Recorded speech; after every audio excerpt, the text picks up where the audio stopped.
Esse caso começa a ficar meio House of Cards demais, até para o meu gosto, que odeia uma teoria da conspiração. E que inveja de um país que tem um presidente, né? Foi tema da minha coluna hoje na Gazeta do Povo. Milei vai fazer 1 ano de governo semana que vem. O Fux é um liberal do Estadão e fez uma bela reportagem, né? Milei exorciza os contras e empilha troféus na economia às vésperas de fazer 1 ano de governo. Na contramão de Lula, presidente libertário da Argentina equilibra as contas públicas com um corte robusto nos gastos. Derruba a inflação, que já está em patamares mais civilizados, estabiliza o dólar, que é uma das moedas que mais se valorizaram esse ano, o peso argentino, ao contrário do real, que é uma das que mais se desvalorizaram, recebendo elogios do FMI, investidores, CEOs e, claro, Elon Musk. Enquanto a Janja manda o Elon Musk se fuder, o Milei virou estudo de casos do Elon Musk, que quer copiar a motosserra nos Estados Unidos, no DOGE, que é o departamento de desburocratização que ele vai tocar. Milei já cortou mais de 30 mil empregos públicos. Ele está cumprindo a promessa da motosserra e os resultados já começam a ser notados. Tanto é verdade que o Globo, o jornal lulista, escreveu no seu editorial de hoje: Milei dá lição de disciplina fiscal para o continente. A Argentina terá superávit pela primeira vez em 16 anos. Inflação está em queda e popularidade se mantém. É louco, afinal de contas, não era tão louco assim. Louco, no fundo, é quem dá R$1 milhão para a campanha do Lula. Louco é quem faz o L, sabendo de tudo que o PT fez nos verões passados. Louco ou malandro. Né? Armínio Fraga, Pécio Arida, Helena Landau, João Amoedo, Pedro Malan, Luiz Stuberg, Luiz Felipe Pondé, para sair um pouquinho do mercado financeiro, e companhia. Enquanto isso, está em formação o nosso Milei paulistano, o influenciador Paulo Cogos, meu companheiro de bancada no Braddock Show de tempos em tempos, uma figura, e eu acho engraçado que os jornalistas chamavam Milei de extrema-direita. Eles não sabem o que é libertarianismo, anarcocapitalismo, suas nuances. Nunca viram nada parecido, nunca estudaram sobre o assunto, são iletrados. Eu recomendo a quem quiser se aprofundar um pouco mais que veja a entrevista do Milei de 2 horas ao Lex Fridman. Ali ele fala de Mises, Hayek, Murray Rothbard. Cara, que inveja de um presidente que cita esses nomes, dos meus bons tempos de economista austríaco libertário. Enquanto isso, revista Veja revela que Lula criou uma espécie de confraria com alguns políticos e ministros do STF e que a ideia é um encontro regular, todo mês. Enquanto a justiça na Argentina não havia sido toda aparelhada e permitiu uma eleição mais limpa, que o Milei foi o vitorioso, contra os lulistas que destruíram o país. E a própria Cristina Kirchner está ferrada na justiça, condenada. No Brasil, o Lula foi descondenado e o ladrão voltou à cena do crime, como diria Geraldo Alckmin, enquanto a justiça persegue críticos disso tudo. É o manicômio judiciário do Brasil. Assista também o Braddock Show ao vivo. A tribuna é a última trincheira do cidadão na democracia representativa, escreveu Marcel Van Hatten na Gazeta do Povo, e ele tem lugar de fala. Ele está sendo perseguido, mesmo com a imunidade material parlamentar e mesmo falando da tribuna. Ele denunciou um delegado da Polícia Federal, Fábio Schor. Em vez de irem investigar o Fábio Schor, que tem condutas muito suspeitas, resolveram ir para cima dele. Primeiro colocaram ele no inquérito, Flávio Dino, depois a própria PF foi lá e indiciou um deputado federal. Pelo menos dessa vez, o presidente da casa, Arthur Lira, subiu um pouco o tom no teor. Aquela forma serena, mas foi firme, dizendo que é inaceitável isso. E óbvio que é. Mais do que nunca, escreve Marcel, diante de um governo como o de Lula, que persegue opositores, e de uma corte que censura seus críticos, a Câmara dos Deputados precisa se levantar, fazer valer as imunidades parlamentares por opiniões, palavras e votos expressos na tribuna, é fazer valer a Constituição Federal, artigo 53, e é claríssimo. Quaisquer opiniões. O Ricardo Gomes, meu amigo, vice-prefeito de Porto Alegre, saiu em defesa também do nosso amigo em comum, Marcel, e resumiu de forma perfeita o que estamos vivenciando. Se nós não conseguirmos, a partir de um caso individual, enxergar o problema do todo que acontece no Brasil, nós marcharemos para uma tirania. Eu tinha escrito um discurso que eu rasguei ontem e botei fora, porque ontem o deputado Marcel Van Hatten, que está aqui, me telefonou e disse que tinha sido indiciado pela Polícia Federal por um discurso que fez na tribuna da Câmara de Deputados.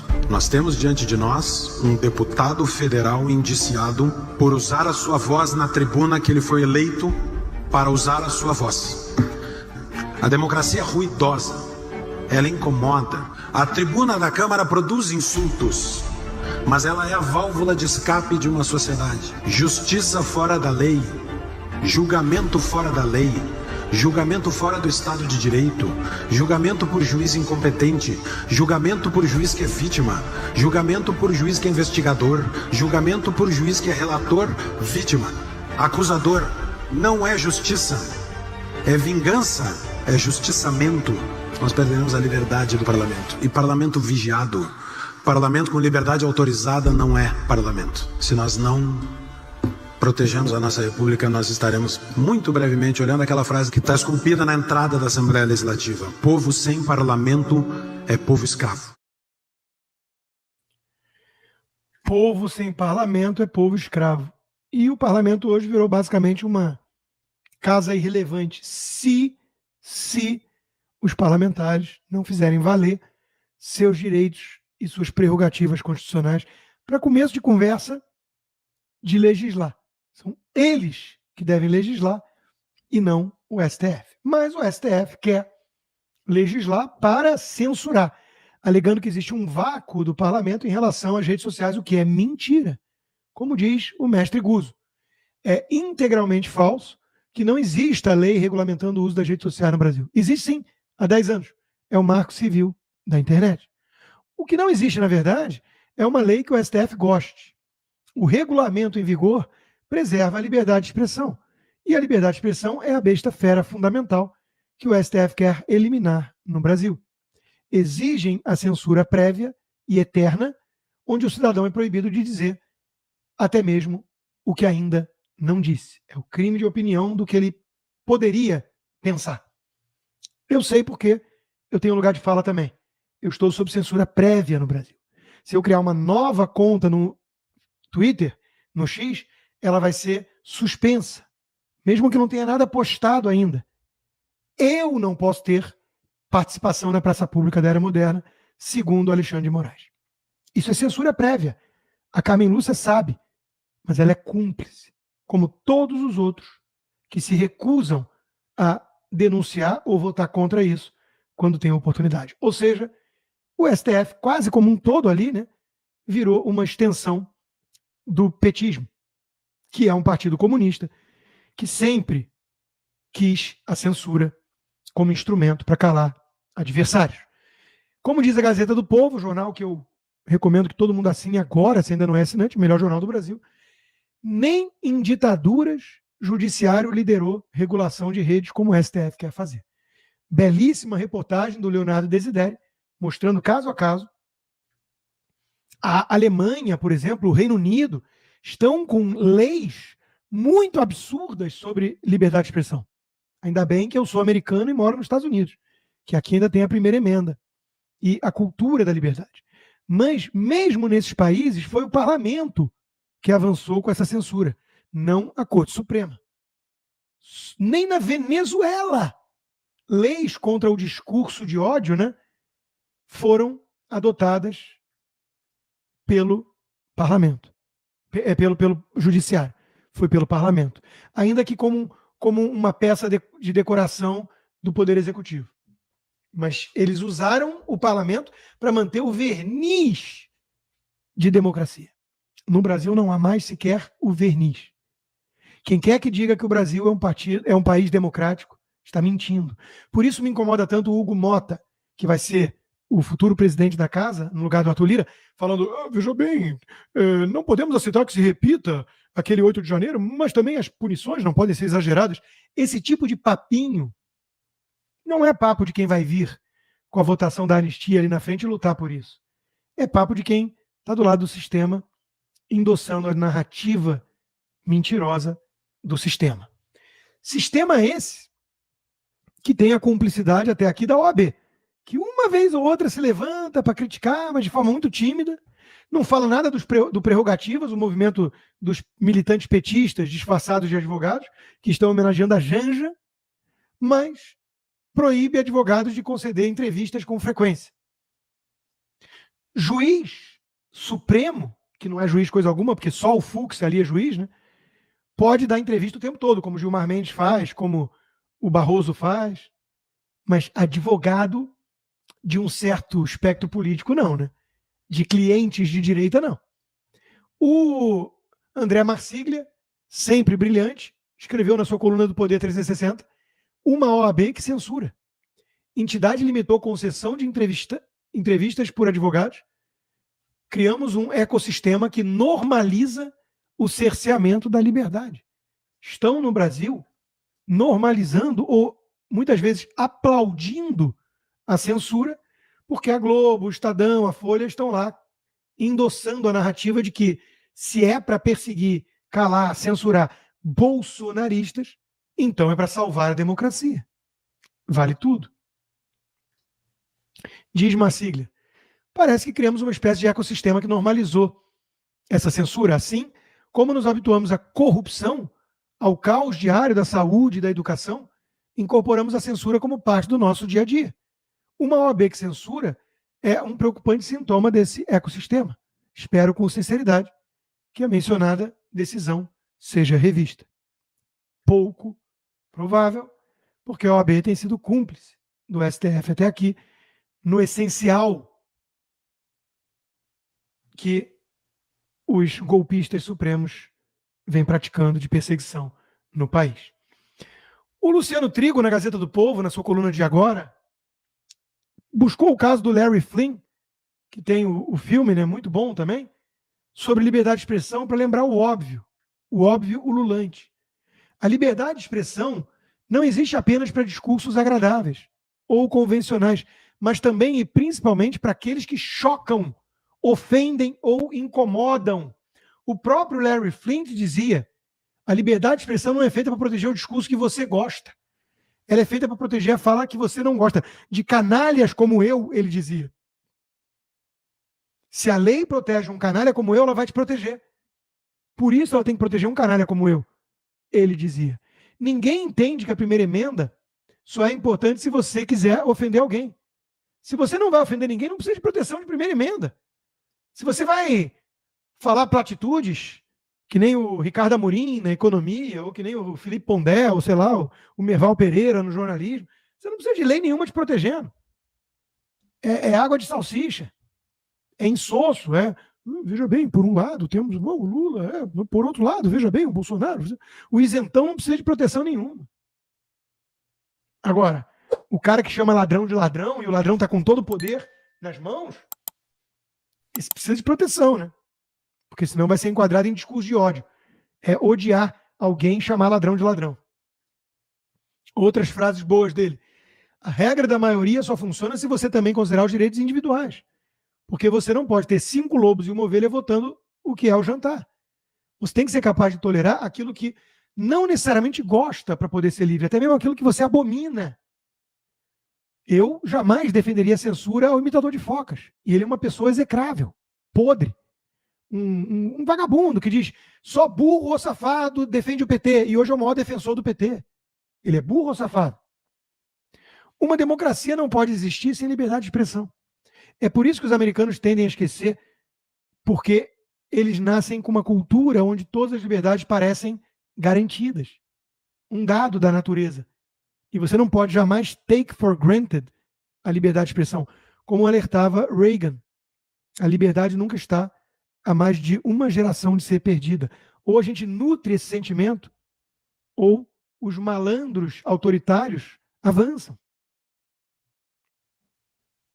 Por falar em censura, e para provar que o Brasil já é uma ditadura, a Jovem Pan, o veículo que mais vinha crescendo, porque tinha gente séria, corajosa, independente, vários que estão hoje no quadro da Oeste, sem filtro, eu, Ana Paula Henkel, Silvio Navarro, o Augusto Nunes e companhia.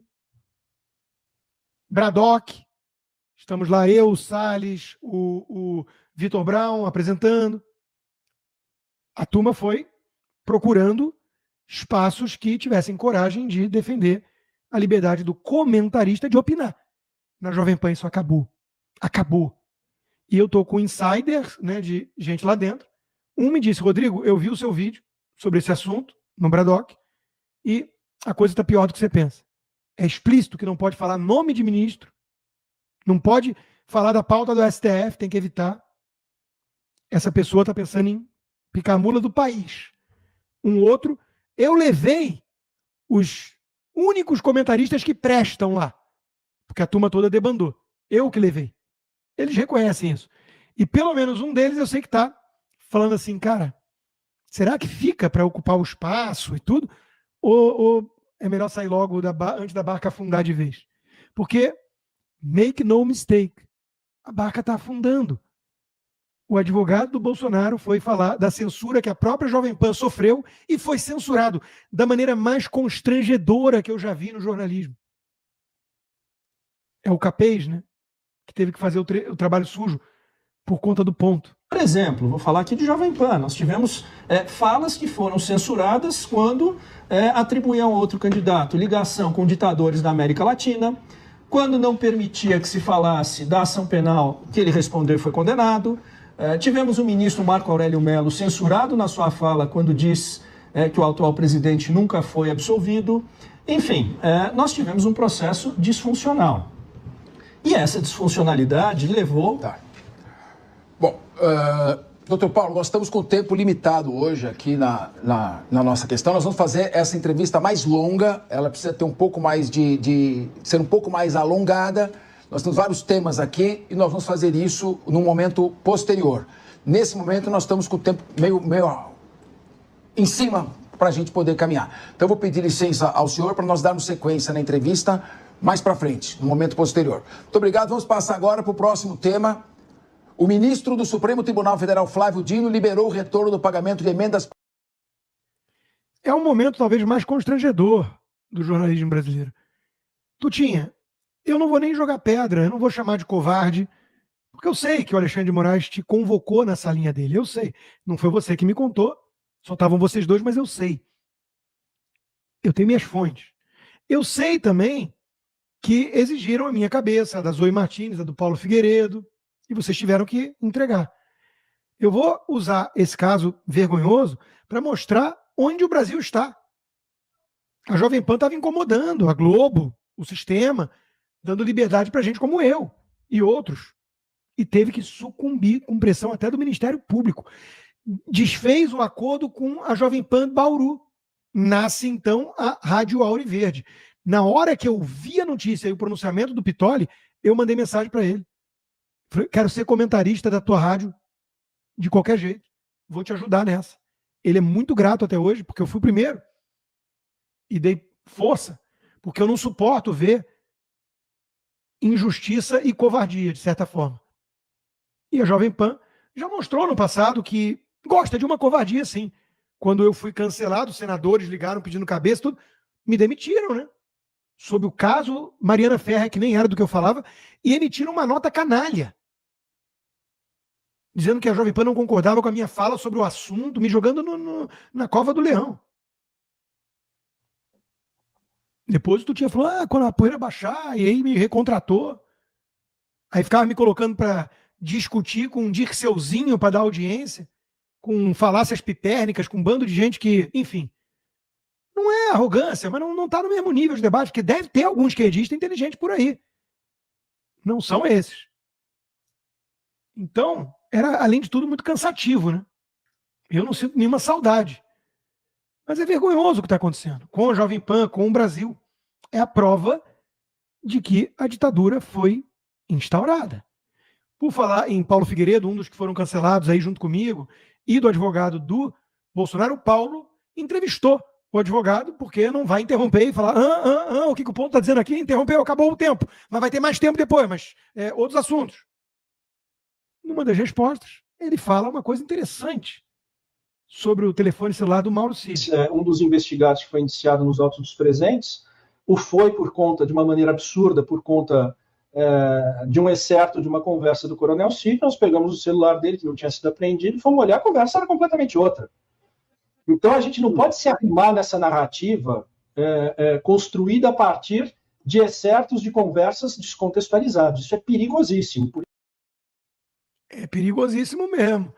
A gente sabe o que a Polícia Federal e o STF têm feito. O caso do Felipe Martins é o mais escandaloso de todos.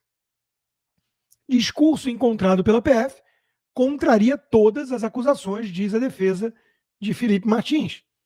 Mesmo considerando essa eleição ilegítima, dizia um trecho do texto atribuído ao Felipe Martins que o Bolsonaro não leu.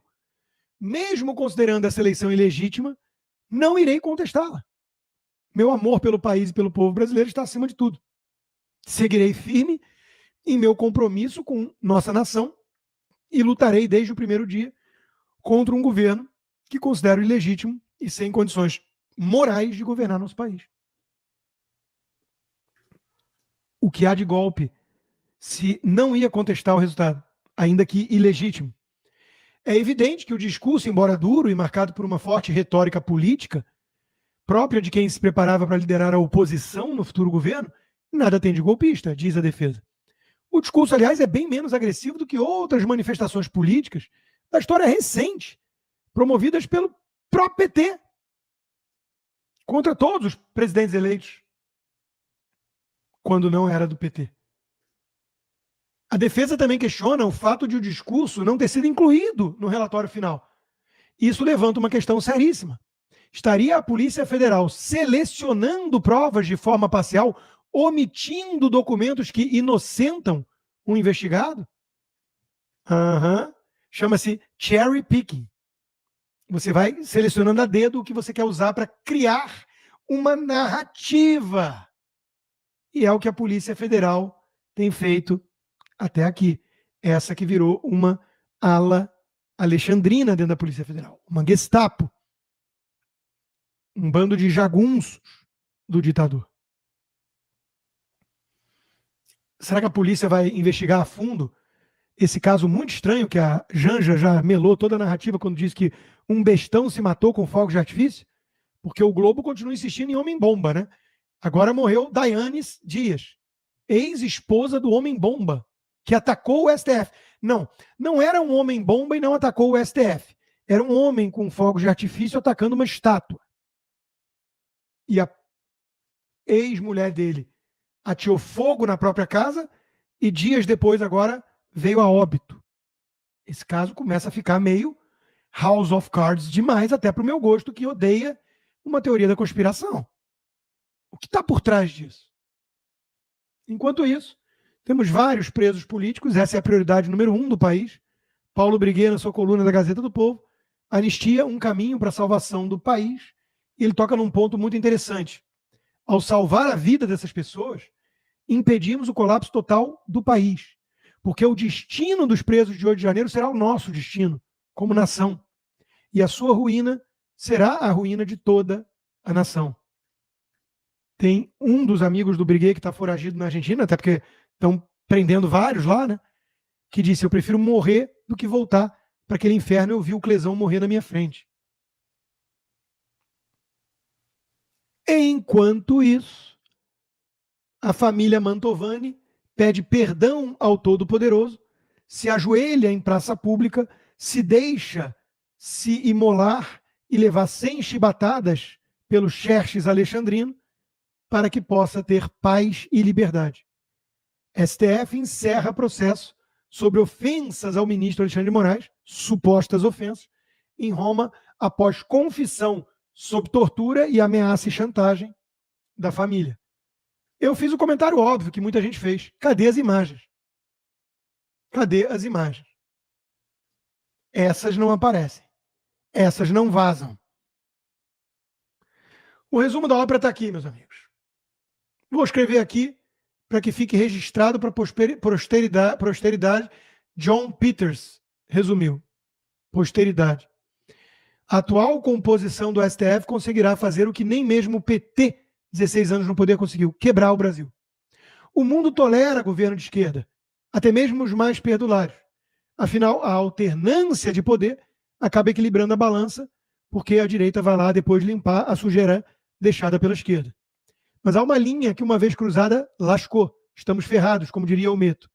Essa linha foi observada na Venezuela, na Nicarágua e no Brasil em 2019, quando soltaram o ladrão, descondenaram ele, o tornaram elegível no malabarismo ridículo e o colocaram de volta à cena do crime. Nós derrotamos o bolsonarismo.